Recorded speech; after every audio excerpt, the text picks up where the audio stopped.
Welcome back. We are now going to suggest a layout for the appearance of our sales letter. And in order to do that, we're going to give Chat GPT some instructions in order to create the layout. We're going to write in our instructions. So what we've done is we are going to give Chat GPT some additional instructions.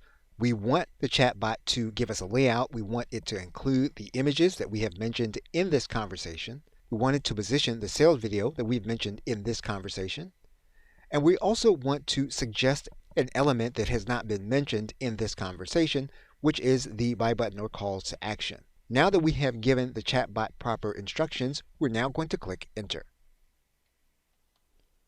What we're now going to do is we're going to attempt to get Chat GPT to rewrite the last sales letter in the context that it has just given us for the layout.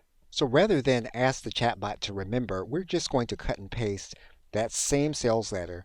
We're going to ask it to suggest the same layout, but with the sales letter it's already created.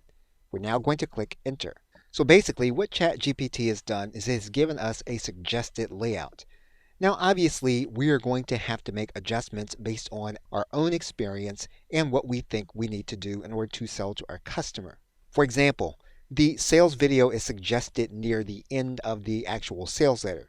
Typically, the sales letter is going to be closer to the beginning or sometimes at the very top. But you do have a starting point to begin your sales letter, and you have a suggestion on how it should be laid out and in the order in which the content should be placed, including the images.